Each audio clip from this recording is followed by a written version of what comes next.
Good job, Bob. All right. Well, so let me get my notes. So you all have been doing papers, so you probably recognize this.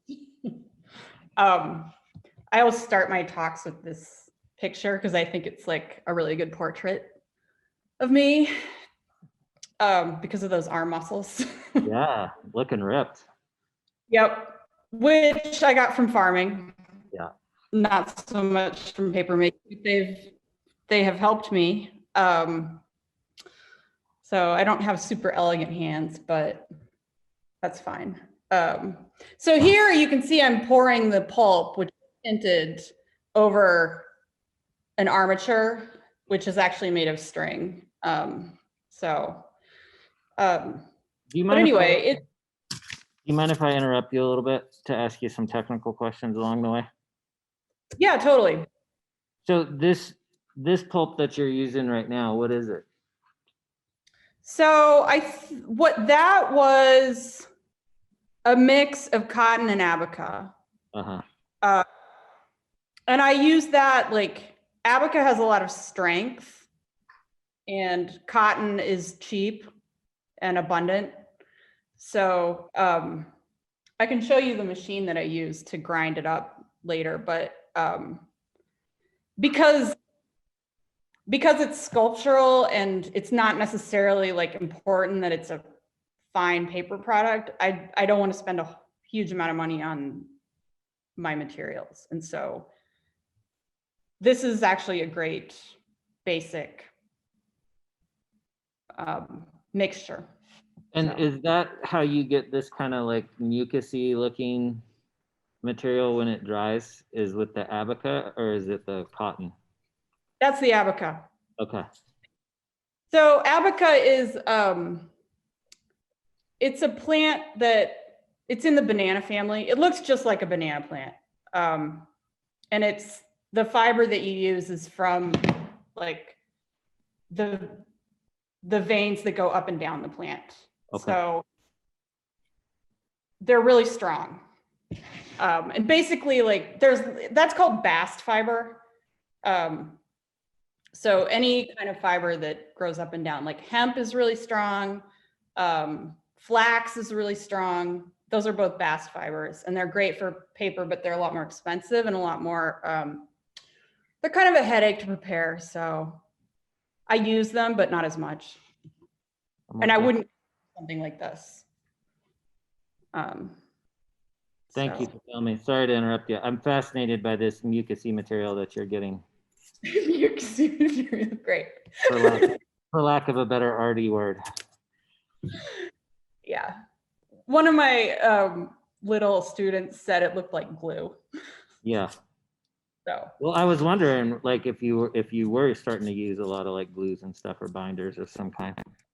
Not really. I kind of like to challenge myself to use like as limited a process as possible. And also like the great thing about this paper is that if you make something that's not good or that you don't like, you can just recycle it back into paper.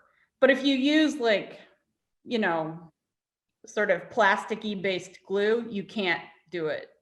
Right. So that's why I don't use as much adhesive. But I've been using this nori paste, which I think it's rice based. Oh yeah, I've used that stuff. That's cool. That stuff. Yeah. So that I use, but I try to stay away from PVA now.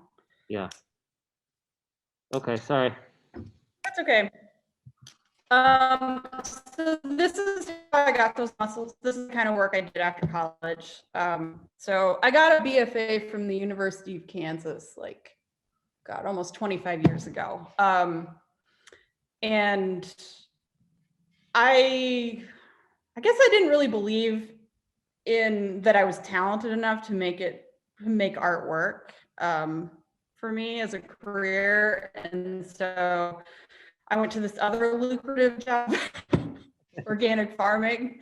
Not lucrative at all, but it's really practical. So I did that for like, in one way or another, for about 10 years. And my favorite place on all of the farms that I worked on was the greenhouse. I really liked the controlled, precise environment. And I spent a lot of time thinking about seeds and noticing different plant families and how they were related to each other. And that eventually, I think, ties into the work that I started doing once I became an artist again. I think one of the reasons that I had a hard time conceiving of myself as being an artist is that I came from this working class rural background. I grew up in rural Kansas, and yeah, it just, even though I majored in art, it just didn't seem, I just couldn't figure out how it would work, even though that's really what I wanted to do. But so I worked on farms for a long time, and then eventually I realized that I wasn't really enjoying it. And it was this particular farm that this picture is from was the last one I worked on. And we had this enormous flood, and it just it was almost like, the weather telling me that this is over. You need to stop doing something. Plus I kept injuring myself. So I stopped farming and I moved to Minnesota, or to Minneapolis, and I got a job in a food co-op, which is where I met Nathan's wife. And that's how I am even talking to you guys today. But that was great because it gave me a lot of extra time. I was working regular hours. And so I could dedicate myself to developing an art practice. And so these are some pieces that I started making. And I think you can kind of see the farmland influence there. Got that.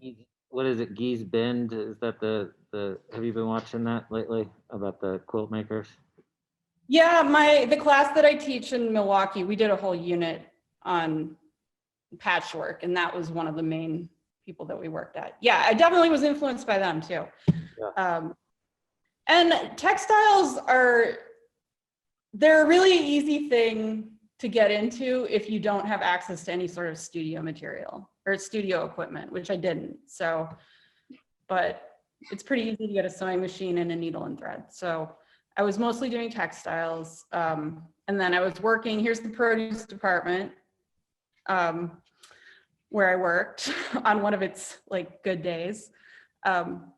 So I worked there for 6 years, and probably about 4 years into it, I started getting really restless and bored. And so I took a month off at one point and went to Vancouver and took a class about natural dyes, and it just really hooked me. And so I started thinking about going back to grad school. And so I put together a portfolio, and I only applied to one school because I did it kind of late in the process. And so I applied to the University of Wisconsin-Madison, and I ended up getting in. I thought I was going to be studying dyes, and that would be what I would focus on. And it would be kind of a technical degree. But then I got to grad school, and I took a class my first semester that was all about sustainability. I think it was called Sustainable Forms in Art or something. And the professor is a paper maker. She's really pretty well known. But I had never heard of her.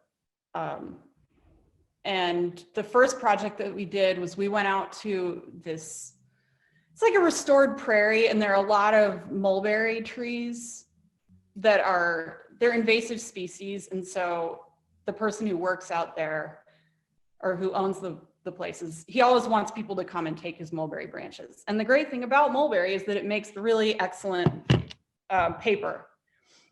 So that's what this is. So we made the paper. We harvested the mulberry, which again is a bast fiber. So the branches have this coating of, there's the bark on the outside and then the inner bark, and the inner bark is what paper is made out of, and then the hard stick inside. So in class, we would sit around and like strip these mulberry sticks for days. And then we turned it into paper and everyone had to make a project out of it. So this is what I made. It's a big like quilt-like paper piece. And what did you have to use for like binders and stuff when you did something like that? Did you have to use anything, or did you just go right to pulp and make it? There's no binders. There's no binders. Just, yeah, so the mulberry bark, I wish I had some.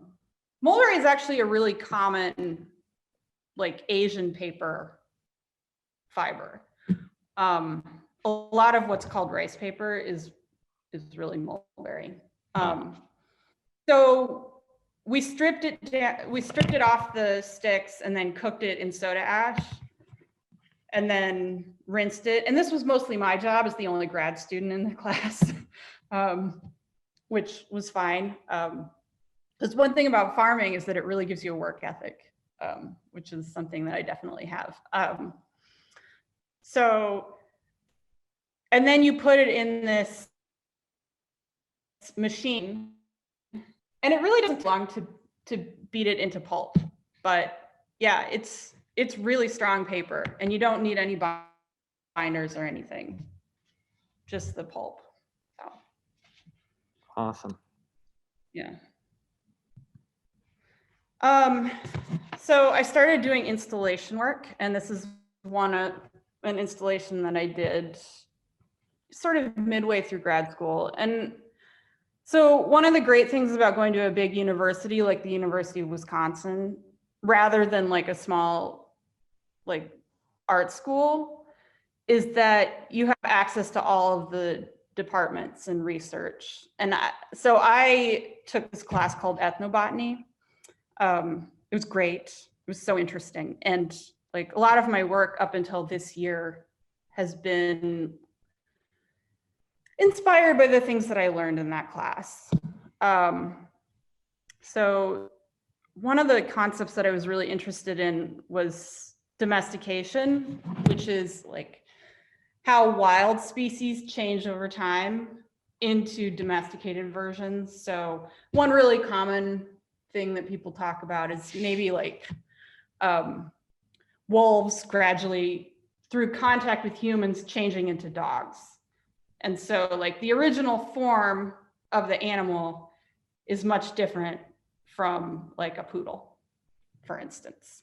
But plants also do that. And there are these common characteristics that domesticated plants have and wild plants have. So anyway, this was about evolution loosely. These little things are all made out of paper. So in this case, I was taking really, really finely ground paper pulp and draining it. So like almost all the water was gone, and it like had this sort of clay-like consistency. And so I would just sort of hand form it. But the thing that is different, of course, from clay, which is that as it dries, it shrinks. So these things started out probably like 3 times as big as they were once they dried. So you can't necessarily control how it dries either. A little bit, but not too much. Like it spreads out and lifts up and does weird stuff? Yeah. Yeah. Yeah. I have another example like later on in the slideshow that shows that more effectively, but these were kind of early experiments. I think how I came to this is in the paper studio, someone had left like a glob of paper, and I just started messing around with it. And then the next day I came back and I noticed that it was kind of interesting what had happened to it. And so I worked with paper in this sculptural way for, I don't know, probably a couple years. I also did, so these are some other, you know, I was working with that idea of domestication and wild things in my work. So this book form, it's probably about 12 feet long. It's basically just I took all the samples of paper that I had made in classes and cut it into these little pieces and then bound it together with a Coptic binding. And yeah, it ends up being kind of snake-like. And then I did this whole series of pin cushions that were like rewilded sort of. So, you know, this particular one is inspired by milkweed, which one of the characteristics that wild plants have is that they don't depend on humans to spread their seed. They have methods of doing that on their own. So that was that inspiration. And then these are more paper pieces. These are pretty big. They're about maybe 5 tall. And they're based on an embroidery pattern that I had been using, but they've got like, they probably both have like 20 layers of pulp on them. So I'll show you. Dipping them and dipping them and dipping them. Yep. In this case, I was pouring because they were so big. They were on these big, like, I think like someone had left behind some big like, frames made out of 2x4s. So I just started using them. And the reddish one or the brownish one, that is paper pulp that has iron filings in it. A friend of mine gave me a couple of jars of iron filings, and at that time I was just throwing anything that I had into paper pulp to see what would happen, and it gets rusty. It's kind of cool. I don't necessarily recommend that process because once you get iron filings into a room, they kind of don't leave. It's kind of like glitter, but there they are. Awesome. Yeah. So this is from my thesis show, and these are also those paper. So this is the like paper clay sculptures. And these are inspired by fossils. So in Kansas, like growing up, there were like anywhere you walked in the Flint Hills, you would see fossils. And yeah, I was just fascinated by that. We also have a really cool geology museum, and so I go there when it's open to get inspiration sometimes. So after I graduated, I lost access to the papermaking studio, so I turned to embroidery, but I was still working with fossils as like a sort of taking off point. So this is the finished piece. This was the kind of a close-up. And I arranged it like this because like a lot of times when you go to museums, you'll see specimens displayed in these little white boxes. So I also, like I just decided to remove color entirely from my process for a while because I wanted to focus more on texture and just seeing what different materials would do. So this was one of my first things that I did after grad school. But then I got lucky and I found a used Hollander beater. So this is the machine that I used for making paper. And so I don't know if you can tell much from this, but underneath there's that little yellow thing that says caution. You can lift that up, and underneath there's a blade. Well, it's like a barrel that has many blades on it, and it spins around. And so when it's on, the pulp goes around and around in a circle. And then the longer it's in there, the finer the pulp gets. And you can just put anything you want in there? Well, I mean, it has to be fibers. Yeah, I But mean, paper-wise, like you could recycle any level of paper that you wanted to. yeah, although like if you're doing like if you're recycling paper, it's probably not worth the investment for one of these. But like I want to grind down fabric and plant fibers. You can't really do that in the blender. So, Yeah. but yeah,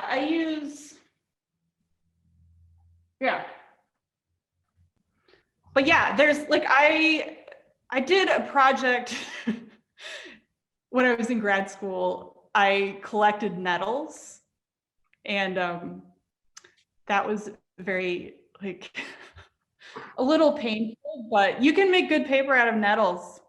What? So Oh, yeah, I did a whole I actually did a research project about it, and there was in Germany, like I want to say between the world wars, they wanted to be independent from the rest of the world, and so they were developing these varieties of nettles that had more of the bast fibers, so that they could make textiles out of them. So interesting. yeah, and there are some people in Europe that are now working on that research again, but it's not like a major concern. This old lady last night was telling me that she remembers during World War II that they would donate clothes to turn into paper because there was a paper shortage with all the like propaganda and media coverage and stuff. That, you know, like there was such a draw all of a sudden on communication paper that they had to start donating clothes to get it. Yeah, for sure. And I mean, one of the things that I like to do with this machine, like one of my favorite fibers actually is linen. So, because it makes the paper that it makes is it's really strong, but also pretty flexible. So I used to go to the thrift store and just, buy up all the linen fabric and then cut it into little bits. Yeah. So yeah, definitely. It's a good way to, I guess, recycle.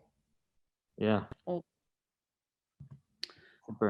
here you can see really well how those paper sculptures dry. So this piece, it started out, I had an 18 by 24, like sheet of, I guess it was like interfacing or something. And I put down a layer of that pulp. It was probably like 3/4 of an inch thick. And then I stuck sticks in it. And then as it dried, it shrank and became probably half the size. And then it also warped. So you can see the stick pattern, like how it warped like that. And then also from the side, how it bends. So I tried to make a much bigger one, but it loses the structural integrity. So anyway, one of the things having this machine made possible is this residency. So this is these are pictures from our central library. There's this room called the Bubbler, and every 2 months a different artist comes in and turns it into their studio. So I did paper making, and it was awesome. Like I had 2 classes every week. They were all free for the public. And then this group of kids were great. They were so fun. And yeah, so probably like, I want to say probably like close to 200 people in Madison got to experience this. Oh, wow. Yeah. So the sort of mechanical thing that you see there in the picture with the windows, is my family's old Apple press, which I used to use as my press for paper. And then that's a drying method. So once you take all the water out of the sheets, you can just let it dry flat, but you can also like stick it on a window and that'll dry flat too. So. Will it dry flatter that way? Yes. The only problem is sometimes it sticks. Ah. So, yeah. But it looks kind of cool though on the other side of the window. We should do that on these big giant windows, huh? Yeah. Yeah. Yeah, and it was fun because down below was the children's department and they could look up and see that there was something interesting going on. So, yeah. So you get most of the water out first and then you just like slap it up on the glass? Yeah. Yeah. Mm-hmm. Awesome. Let's do that today. Yeah. And depending on what the fiber is, you can kind of like use a paintbrush to smooth it out and get any bubbles out. Yeah.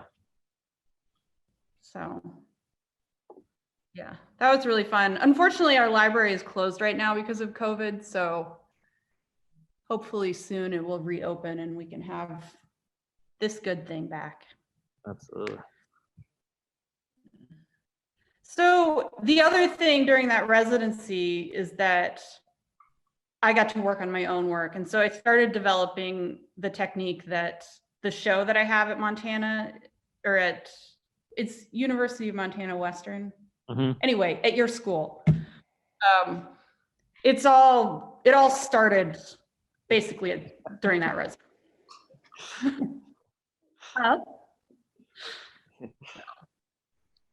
Anyway, this is one of the first pieces.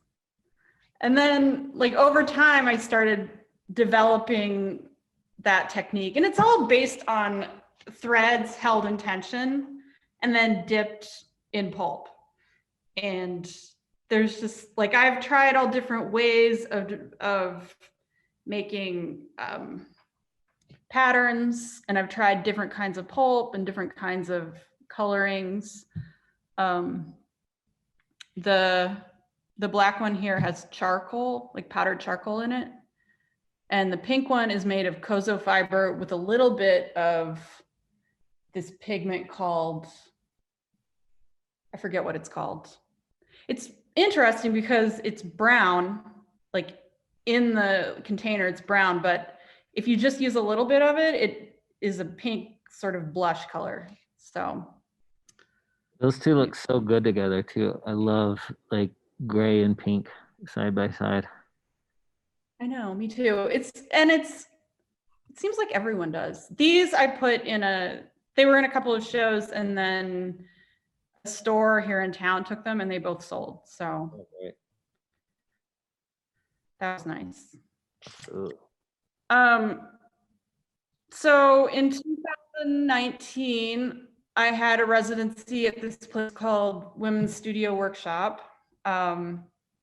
And I spent a month and a half developing, like just further developing that technique. So. The dipping technique. And a lot of the small, like, I don't know, I don't think there's anything here that is in the show because these little ones I was making for a specific purpose. But that was really fun. That residency was great. And then this is more recent work. So this is from last year, I think. So residencies are a big part of my, like what I've had success with after grad school. And, you know, residencies are like where you go and live somewhere and make art for a set period of time. And it's something that I'm able to do because I don't have children.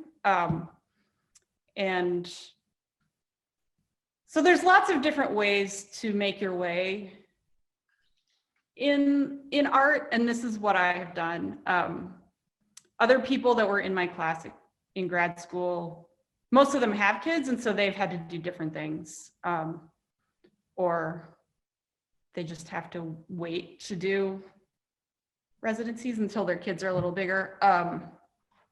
But this is what was available to me. So I've gotten to travel a lot. So this is the guy who was outside of my studio in Eastport, Maine, where I was for 2 months.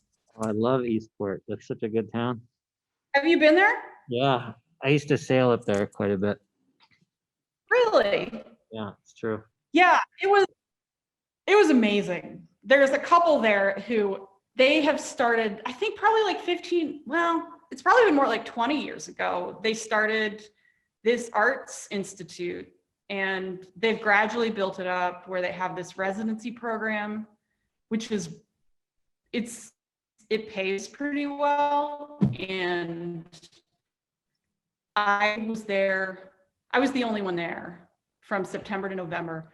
And I had 2 studios, Wow, a kitchen, and then a whole house to live in. So that's awesome. yeah, it was pretty awesome. And then like, I mean, I'm from the flatlands with no ocean. And so having that opportunity to be in a place that was so like, the landscape was so new to me, but there were aspects of the culture that were really familiar. Like, you know, where I grew up, people were ranchers or farmers, and in Eastport, they were lobstermen or like, you know, maybe, I'm not sure what else they did. Yeah, boats and fishing and lobster is about it. Yeah. Yeah. I think like further in, there's like potato farming. Sure. So I started making, I didn't have my paper making equipment there. So I got into weaving and creating these sort of odd sculptures that were like, I didn't realize it at the time, but later I thought, okay, well, maybe these are inspired by buoys. Mm. So I had a show after I came back and I did this big installation that was mostly about layers and connections and, you know, bridges between things. So that's a shot from that. And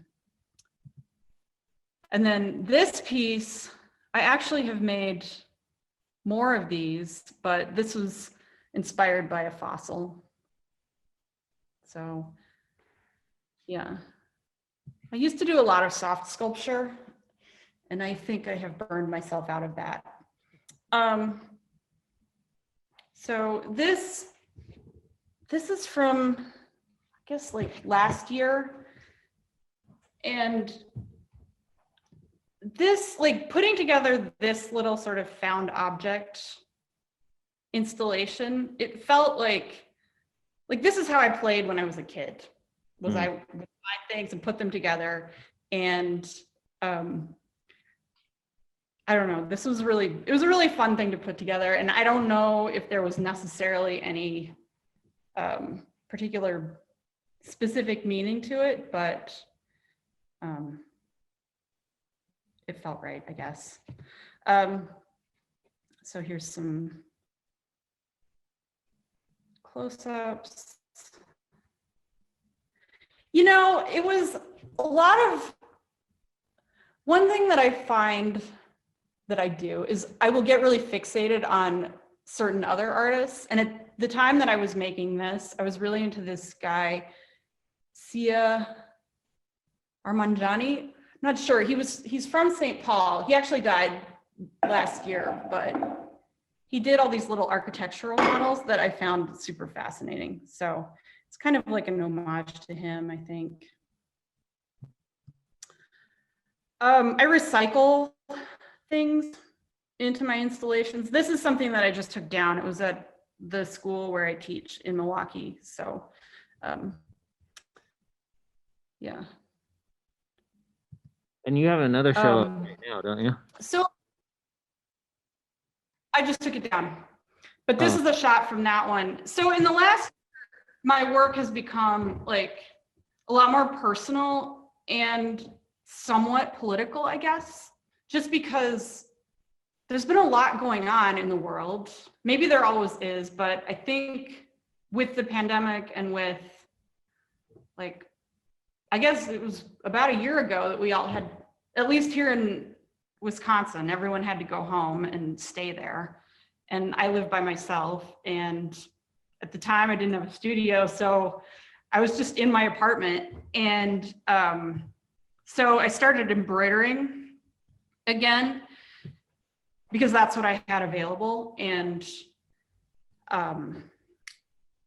yeah, so, and then I had an aunt that I was really close to who, she got cancer and was really sick, and we knew that the end was coming.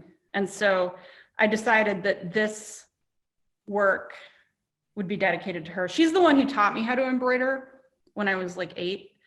And so I think this is something that I'm going to keep adding on to as time goes on. So I had an opportunity to show it, and so I did. And then while we were in lockdown, there was that horrible event in Minneapolis with George Floyd being murdered. And when I lived in Minneapolis, I lived about 5 blocks from where that happened. And so I just remember, like, I still have a lot of friends that live in that neighborhood. And I remember like spending nights like texting with a couple of them, as, you know, there was a lot of unrest going on, and it just was awful. But, and I don't feel like it's my place as a white person to make any sort of like overtly political work about that particular incident. But I was thinking about how landscape can change. Like, it always changes over time, but sometimes there's something sudden that comes along and changes it. And it definitely changed that neighborhood that I used to know so well. And so this is a piece that I made kind of in response to that. I had these little pieces I've been working on for probably 5 years, and they're fabric and they're sort of patched over and over again. So I started adding pigment to them, and, you know, it'll probably change again. I've installed it in a couple of different ways. And so it's titled Powderhorn Park.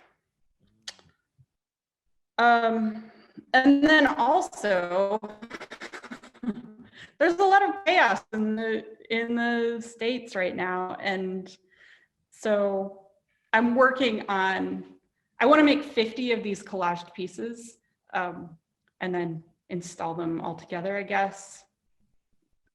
Sort of like to show how, like, I don't know, patched together everything feels right now, and sort of tenuous. So that's my plan with these. And then these are just images. So so in the last, like, probably 6 months, I've wanted to just make really simple work. And so that's mostly what's in the show at your school. So I really decided to limit my materials to just paper, thread, and pigment. And that's what I've come up with so far. This is probably my favorite piece that I've ever made. So we have. You only got to enjoy it for like 2 days before I stole it from you. Yeah, it's in my house right now. This one is titled, so this one is the first one the first big piece that I made with that technique. So it's made out of a lot of little pieces that are stitched together. And I actually like the stitching technique, like to hold them together better than the adhesive one. The red one this is all glued together. The stitching takes a lot longer, but I really like how it looks. So yeah, so that's it. Any questions? Yeah, hold on. Let me, will you unshare your screen? Yeah, let me figure out how to do it. Oh, here we go. Stop share. Okay. Is that good? Yeah, that's good. I'm gonna turn this other one back on really quick, maybe.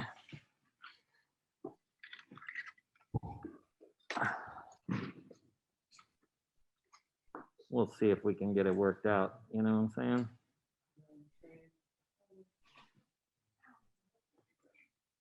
So what's next, do you think, Hannah, for your work? For me, Yeah, I'm gonna keep the paper is what I find the most compelling right now. I'm just gonna keep going with that. You know, immediately I've been really neglecting like the boring work that I have to do. So I have to attend to like taxes and other stuff. But yeah. Ooh. yeah, super boring. That I spend a lot Mhm. of time in that area of things. I think it's funny, you know, something that young artists don't get a chance to understand until they do is how much work is consumed with like just stuff, you know, paperwork and hustling residencies and shows and all that kind of stuff. Do you find that at all? Yeah, I mean, I spend a lot of time on applications. Yeah. I don't spend as much time on it now because I've gotten used to doing it. And I also know that most things I'm not going to get. And so it's good to budget my time, I guess. Like, I try not to spend more than a day on any one application. So, Yeah, because I used to just like drive myself crazy. sure. And it's, yeah, it's funny how that works. I guess I have a couple of residents coming up. I'm going to Cleveland in June to, there's a paper making studio there that is pretty cool. So Nice. that'll be good. Who's got questions? All right, I'm gonna switch this over here real quick. Maybe. Tell me if you don't. What's that?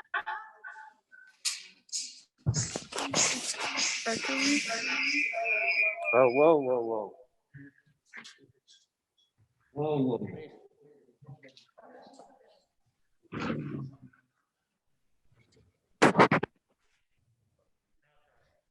Hello. Hi.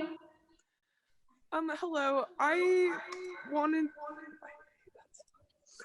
wanted to ask about that big red piece you had.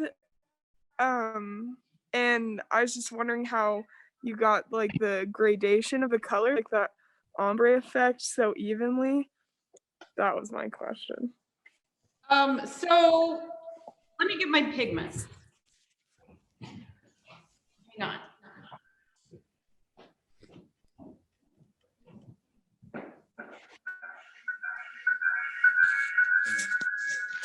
It's like a sound installation thing that we're doing. Yeah. I had the same problem.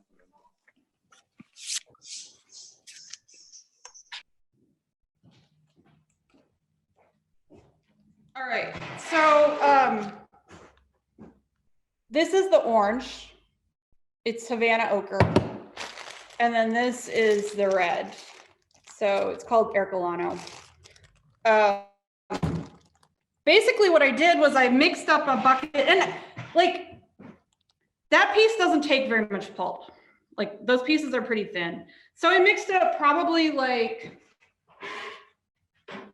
a bucket like this, and I put a lot of pigment in it. So like, I don't know, I know by looking like how much I need. So I did that, and then I mixed up another one and did the same thing with the orange. And I started, these are the, so this is a blue example of, and this one is gridded, but this is how I make them. So I think I made probably, I think I made 8 of just red. And then I added like a little bit of the orange. And then I did 8 of, you know, that one. And you couldn't really tell the difference. Like I had to keep them organized because the gradation was so gradual. Like there's a lot of difference between the red and the pure orange. But when you're doing the gradient, you have to keep track. So I just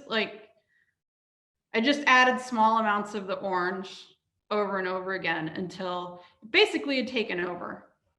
I don't know if that makes sense, but that's how I did it.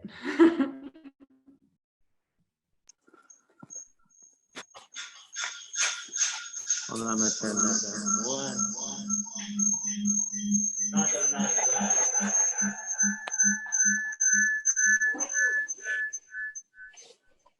All right, I think you can talk about it. Okay, cool. So my question is, going back to your paper pieces, what would you say is your favorite technique when working in the paper studio? Well, so that's interesting because like I'm constantly experimenting and whatever I'm into at that moment is what is my favorite. And so my favorite right now is the technique that is mostly on view in the gallery. But when I was in grad school, I was doing a lot of, like I would make a sheet, usually of flax or of pure abaca. And then I would you know, put things on top of it and then layer another sheet on top so that there was, you know, there were 2 things in between. So that was my favorite then. And there's a piece like that also in the show that's from a few years ago. So.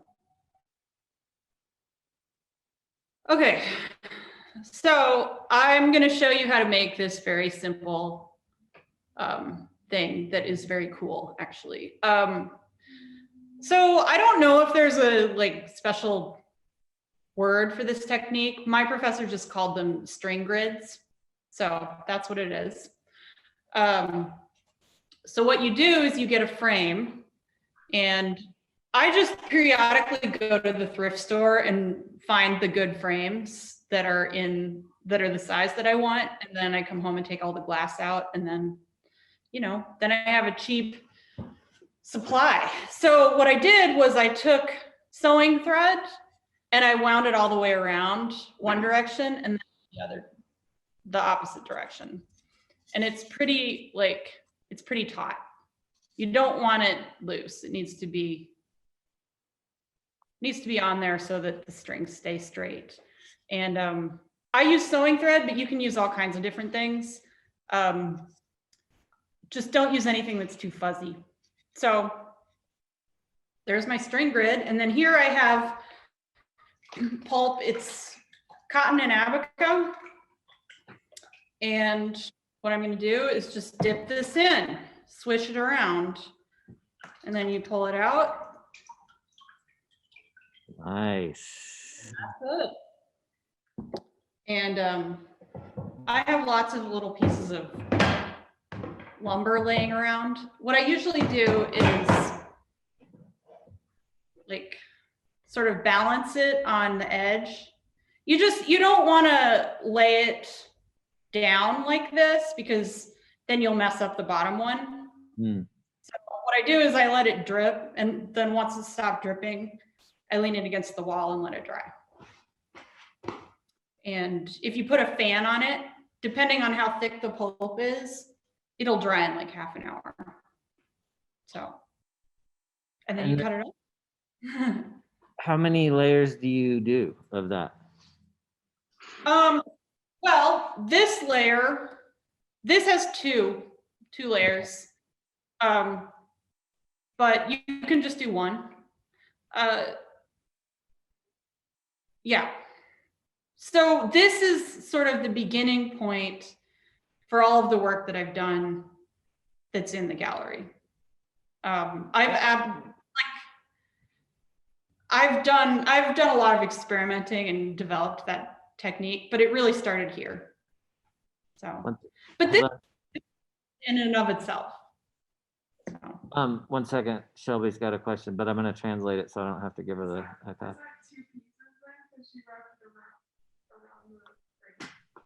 It's 2 grids. Well, it's that she wrapped the thread around the frame entirely.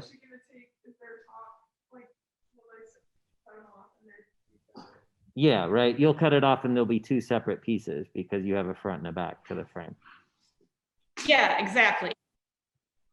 So if you remember, like those 2 pieces, there was one that was rusty and one that was white. Uh-huh. Those are really giant versions of this. And in that case, I like once it was dry and I dipped it a few times, I started weaving in between the layers. So it had like a 3-dimensional quality. But Huh? Will you flip it over? So will the bottom piece not have as much material or color, like usually the colored one? Will the bottom piece from lifting up not have as much like color or anything to it, or would it be pretty even? They're asking, do you notice a color variation in the 2 sides when you do it? no, there's not a color variation. But and like with this piece, there's not even going to be very much of a dimensional difference. But I have noticed that sometimes there'll be like you can kind of, you can't see it on the screen, but I can sometimes notice like there's like a directional quality of the pulp. Like if you drag it through, you can see what direction you dragged it through. Yeah. And there might be a difference from side to side, but with this, it's not really going to be discernible. So. Uh-huh. What could we use for Abaca to have those cells close in if all we have is cotton right now? Is there anything we could mix it with? No, probably not. Probably not. Yeah. But the paper that you have, it's cotton and Abaca, right? Oh yeah. Yeah, it's a mix. Yeah. So like. So it would do it. Like, okay, so I didn't put very much pulp in this water. But if you make it thicker, then it will fill in more. Like if you put more water, so the pieces that are at the gallery, those use hardly any pulp. Like I put water in here and then I put like a couple of scoops of pulp. Show me with your hands how much that is. Probably like this. For a tub that's like. A tub that's like half. Uh-huh. And that's like a dishwashing tub size? No, it's a little bigger. Is it? Okay. Yeah. Nice. Yeah, you can. I really like making thin sheets. So. When you're Any making. more questions about? Any more questions about that one? Negative. You also can do, like you could just drag part of it through. Oh, cool. Yeah. Or you could do like 4 sides and then leave the inside bare, and then you'll see threads. Yeah, there might be some of the small samples that I sent you that are like that. Not to deny the amazingness of the whole show, but some of those small samples are just amazing.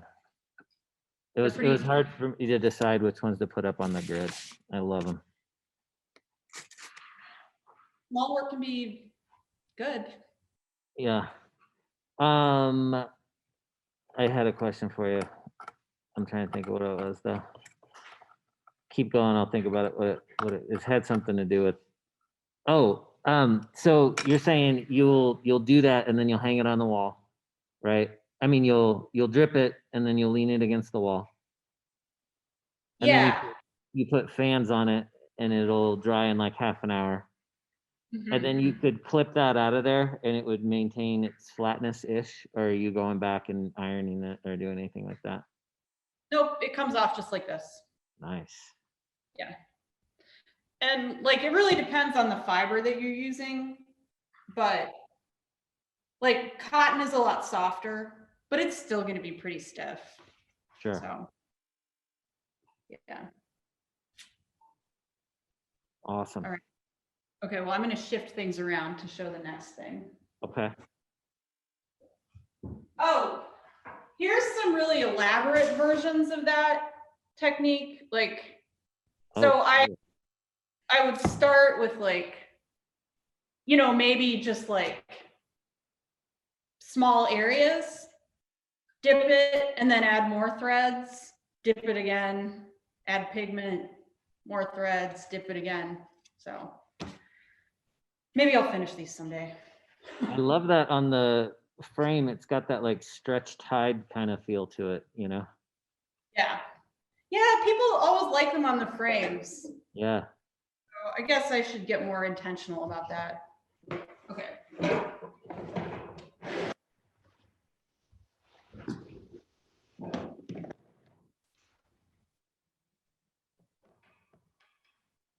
All right, so now I'm going to show you this pouring technique. So I have all these sheets that I've made out of like leftover pulp and things that I have laying around the studio. Uh-huh. So I have a lot of thread, so you'll see a lot of thread. And then this is, these are the inside of these plants called wild cucumbers. So that's what these little things are. Oh, nice. Yeah, they're super cool.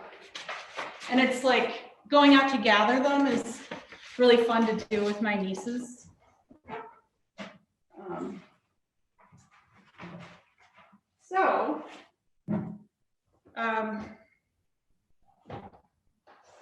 What you do, so in this studio, I'm surrounded by probably 10 different buckets of various pulps. And this is what I do to use them up sometimes. So you can what I have right here is some sort of grayish flax. So here's my molten decal. And I'm just gonna pour it on.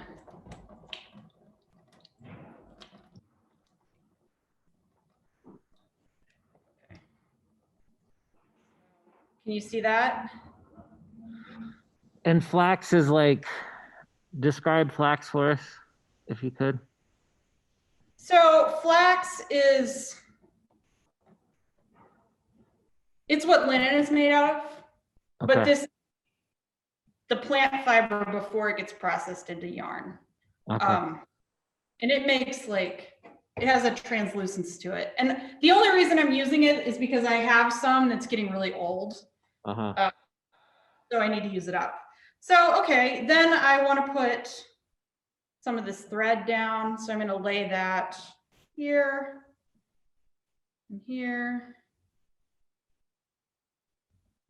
and here. I'm kind of thinking about like root systems and landscape. So maybe this gray flax area is like the sky. Uh-huh. And then I've got my strands there. And let's see. We'll go with this red ochre colored pulp, which this is mostly abaca. Probably has some cotton in it. So then I'm going to pour that, and I'm trying to sort of control how the threads go, but also allow them to do what they do. How is that pulp so thin? Or is that just the color? How is it thin? Yeah. It has water in it. So it's got a ton of water in it and you've blended it too? No, I mean, obviously I put it in my machine to grind it up, but then yeah, it's just really watery. Is it like watery oatmeal or is it like watery smoothie? Like a smoothie. Uh-huh. Maybe like a melted smoothie. Okay. melted smoothie. Yeah. So I'm just gonna pour it on, and this is gonna make, like, the sheet will end up being kind of uneven. Uh-huh. So you can do all kinds of things with this. Uh-huh.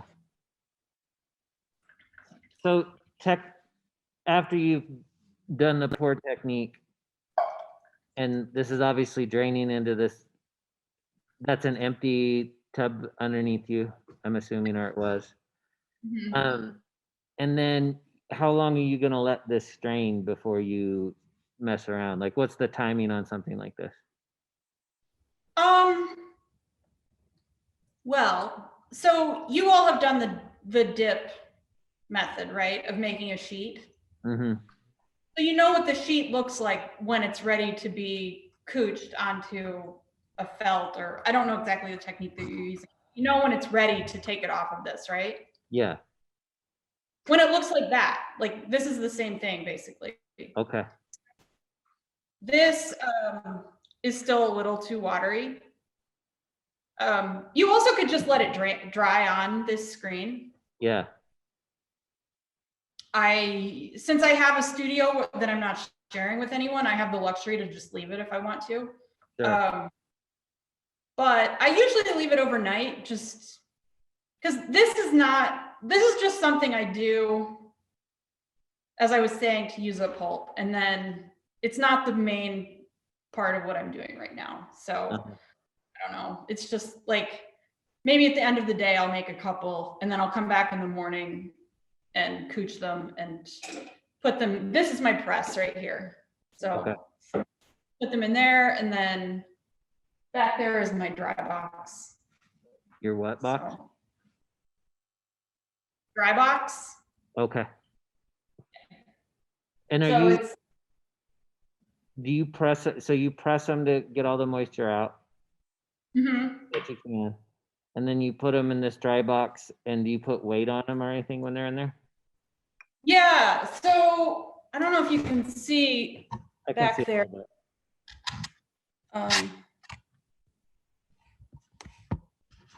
Well, so I have,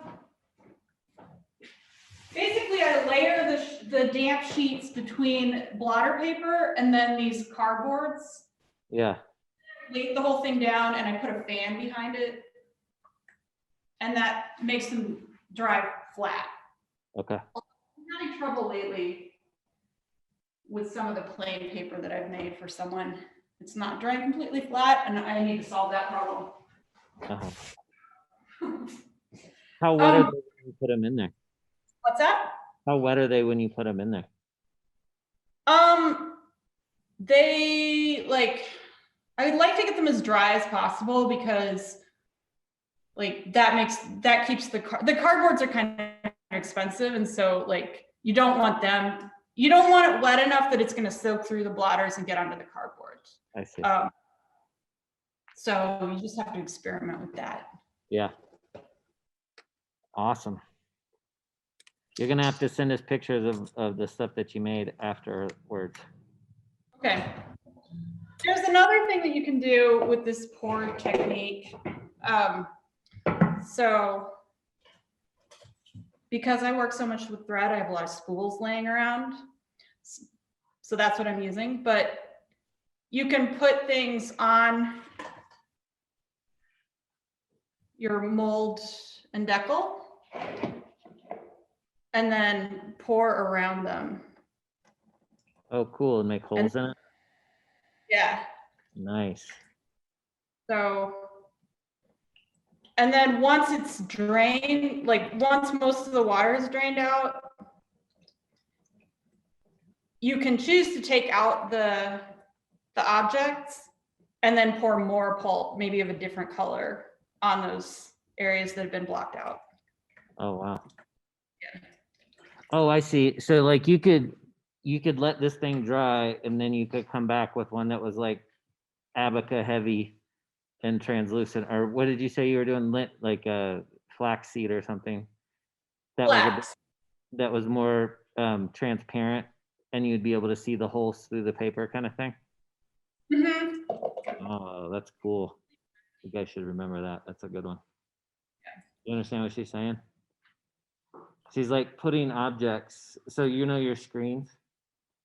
She's putting objects on top of the screens and then pouring pulp over it and leaving that object on there so that when she pulls it off, now that there's a circle in the paper, and then she's gonna go back and she can put like that flax that she's using is kind of translucent, and so she can pour that and make another layer, and you'd be able to see the hole through the paper when you opened it up, so it'd have this geometry to it.